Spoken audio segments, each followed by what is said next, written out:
Ბატონო პრეზიდენტო, დიდი მადლობა ინტერვიუსთვის და რომ გამონახეთ დრო ჩვენთან შესახვედრად. ჩვენთვის ძალიან მნიშვნელოვანი იყო ეს ინტერვიუ, ვინაიდან არის დაგეგმილი თქვენი ვიზიტი საქართველოში, როგორც მე ვიცი, დიდ დელეგაციასთან ერთად მოემგზავრებით საქართველოს დედაქალაქში. რა არის ამ ვიზიტის მთავარი მიზანი?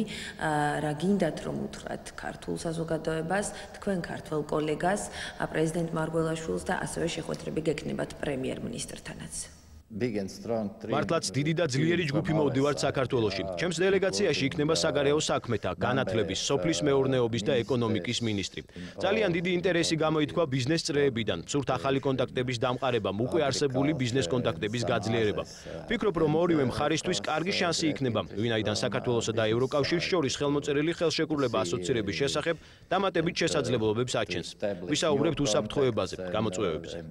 ბატონო პრეზიდენტო, თქვენ როგორც აღნიშნეთ, იქნება საუბარი ორმხრივ ურთიერთობებზე, მაგრამ ასევე შეეხებით რეგიონში არსებულ ვითარებას უსაფრთხოების თვალსაზრისით. ერთ-ერთი მთავარი თემა, რომელიც ალბათ თბილისში იქნება შეხვედრების დროს, ეს შეეხება რუსეთთან ურთიერთობას და ჩვენს ოკუპირებულ ტერიტორიებზე შექმნილ ვითარებას.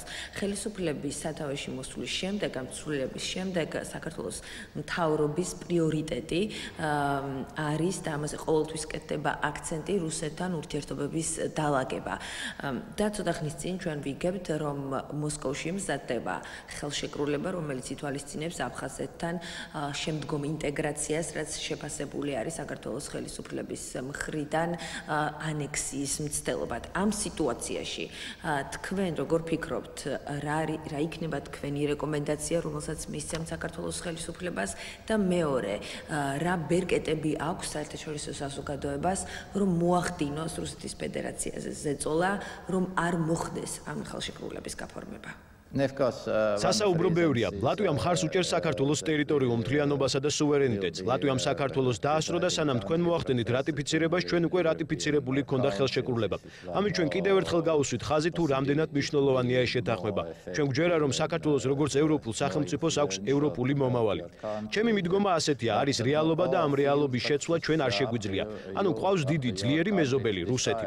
ვფიქრობ, რომ ყველაფერი უნდა გავაკეთოთ იმისთვის, რომ დავრჩეთ მეზობლებად. ყოველთვის მეზობლებად. მივხვდით ალბათ მხოლოდ მეზობლებად და არა უმეტეს.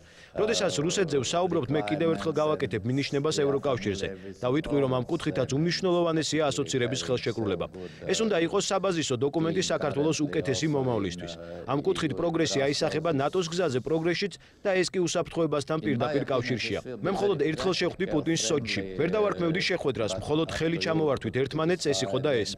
ძალიან რთულია ბალანსი. ხალხთა შორის ურთიერთობა მნიშვნელოვანია. ბევრი გამოწვევა როდესაც რუსეთზეა საუბარი. ახალი შემადგენლობა იქნება ევროკომისიაში, საბჭოში. ძალიან გამოცდილი გუნდია. დარწმუნებული ვარ, რომ პრაგმატული მიდგომის საჭირო მექანიზმებს მოუძებნით. პირველ რასაც ყოველდილით ვაკეთებ, ეს უკრაინული ახალი ამბების გაცნობაა. რთული პროცესებია უკრაინაში. ყირიმი უკრაინის ნაწილია და ჩვენ ევროკავშირის წევრი სახელმწიფოების სხვა რეალობას არ ვაღიარებთ. იგივეა საქართველოს მიმართებაშიც.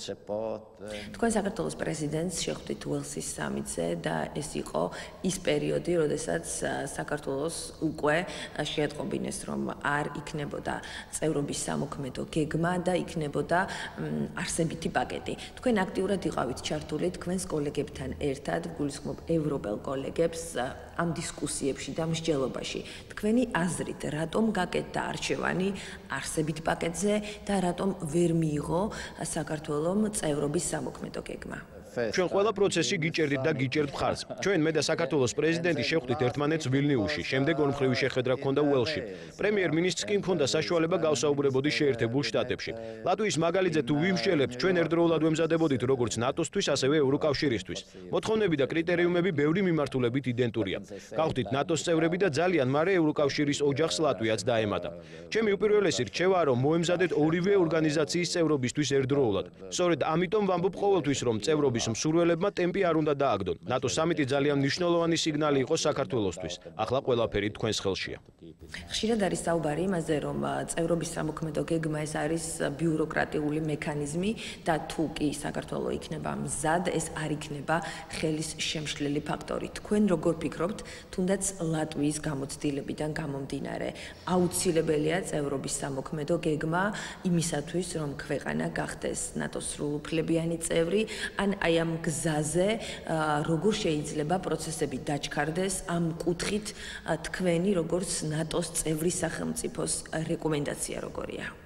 მე ვფიქრობ, რომ ნატო სამიტის დეკლარაცია იყო სიგნალი რუსეთისთვის. მეორეს მხრივ ეს იყო გადაწყვეტილება, რომელმაც საქართველოს თავდაცვის უნარიანობა უნდა გააზარდოს. ამ შემთხვევაშიც ყველაფერი თქვენს ხელშია. ნატოს წევრ ქვეყნებს შეუძლიათ მხოლოდ დახმარება. ნატოს მხარდაჭერა გაგრძელდება. ჩვენ ერთგული ვართ იმ გადაწყვეტილებების, რომლებსაც ვიღებთ. ამ კურსს გააგრძელებს ახალი გენერალური მდივანი, რომელსაც უახლოეს მომავალში ლატვიაში უმასპინძლებთ და ვისაუბრებთ აუცილებლად ჩვენს პარტნიორებზეც. უკვე წინასწარ ვიცი, რომ შევეხებით საქართველოს თემას. ჩემი მხრიდან იქნება გაკეთებული მაქსიმუმი. როდესაც რუსეთის მხრიდან კეთდება განცხადებები, ეს ახალი არ არის. გულისხმობ ნატოს საწინააღმდეგო განცხადებებს. მაგრამ აქაც, როდესაც თითქოს მათ ჩარევაზე და ირიბ ვეტოზია საუბარი, ვამბობ იგივეს, რაც ჩემი აზრით გადამწყვეტია.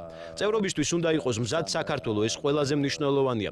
ძალიან კონკრეტული საკითხია, ამაზე უნდა ვიმუშაოთ. კრიტერიუმების დაკმაყოფილებაზე. არაწევრი სახელმწიფო გადაწყვეტილებებზე ვერ იქონიებს გავლენას. დეკლარაციაში ყველაფერი ნათლად ითქვა. გვაქვს არსებითი პაკეტი. მოდით ერთად მოვახდინოთ იმპლემენტაცია. გავაკეთოთ ჩვენი საქმე. 2015 წელი ძალიან მნიშვნელოვანია ლატვიისთვის და ასევე ძალიან მნიშვნელოვანია საქართველოსთვის. იანვრიდან თქვენი ქვეყანა ჩაიბარებს მომდევნო 6 თვით პრეზიდენტობას. ამ პერიოდში რა იქნება თქვენი მიზანი? ანუ როგორ დაეხმარება ლატვია ქვეყნებს, აღმოსავლეთ პარტნიორებს იმისათვის, რომ ეს 6 თვიანი ვადა იყოს მაქსიმალურად წარმატებული? რა არის თქვენი მიზნები და როგორ ფიქრობთ, რა იქნება საქართველოსთვის პოზიტიური 2015-ში მაისში სამიტზე, რომელიც იქნება სწორედ რიგაში? ჩვენ ჩავიბარეთ პრეზიდენტობას და ეს კიდევ ერთი შესაძლებლობა იქნება ლატვიისთვის, რომ დავეხმაროთ პარტნიორებს. უფრო მეტი გავლენა გვექნება და საშუალებაც რომ დაგეხმაროთ. მაგრამ აქ მთავარია შემდეგი. ყველაფერი საქართველოსზეა დამოკიდებული, საქართველოსდან წამოსულ სურვილზე, მიზნებზე, მისწრაფებებზე, მონდომებაზე. ბრიუსელში ძლიერი გუნდი გვყავს. პრაქტიკულ დონეზე ჩვენ ყველაფერს გავაკეთებთ. დანარჩენი საქართველოსზეა დამოკიდებული. ვემზადებით რიგის სამიტისთვის. დიდი მოლოდინის შექმნა წინასწარ არ მინდა რიგის სამიტი მოახდენს შეფასებას თუ რა გააკეთეს ამ მოკლე ხანში, ანუ წინა სამიტის შემდეგ, მაისამდე აღმოსავლეთ პარტნიორება. რას მივახციეთ? აქაც ყველაფერი თქვენზე და თქვენს პროაქტიულობაზეა დამოკიდებული. ჩვენი მხრიდან იქნება მხარდაჭერა. იმედი გვაქვს, რომ კარგ შედეგს მივიღებთ, რაც პრაქტიკულ დონეზე გაამყარებს ევროპულ მისწრაფებას. მთავარი არის მონდომება, რეფორმების გაგრძელება. ასევე უმნიშვნელოვანესი ფაქტორია ქვეყნის შიგნით სტაბილურობა. ინტერვიუს დაწყებამდე თქვენ გითხარით, რომ იმყოფებოდით საქართველოში, ოღონდ ეს იყო ძალიან დიდი ხნის წინ. რა მოგონებები გაკავშირებთ საქართველოსთან? მე ბევრი რამ მესმის თქვენი ქვეყნის შესახებ, მოუთმენლად ველი საქართველოში ვიზიტს. იცოდეთ, რომ ლატვია საქართველოს გულშემატკივარია, მხარდამჭერი და ჩვენ ვაფასებთ მეგობრობას. გისურვებთ წარმატებებს. ჩემი სურვილია საქართველო იყოს დამოუკიდებელი და ძლიერი. უნდა შევეცადოთ სწორად გავაკეთოთ აქცენტები და მეგობრების არჩევაშიც არ დაუშვათ შეცდომები. ჩვენ კი მზად ვართ დახმარებისთვის, მაგრამ ინიციატივა თქვენგან უნდა მოდიოდეს. მე ნამყოფი ვარ საქართველოში მეგობრებთან ერთად დიდი ხნის წინ, მაგრამ მას შემდეგ დიდი დრო გავიდა. ამიტომ ძალიან მაინტერესებს ახლა როგორია, განსაკუთრებით თბილისი. ამიტომ ველი ვიზიტს. კიდევ ერთხელ დიდი მადლობა ინტერვიუსთვის. გელოდებით თბილისში და იმედი გვაქვს, რომ თქვენი ვიზიტი ძალიან წარმატებული იქნება.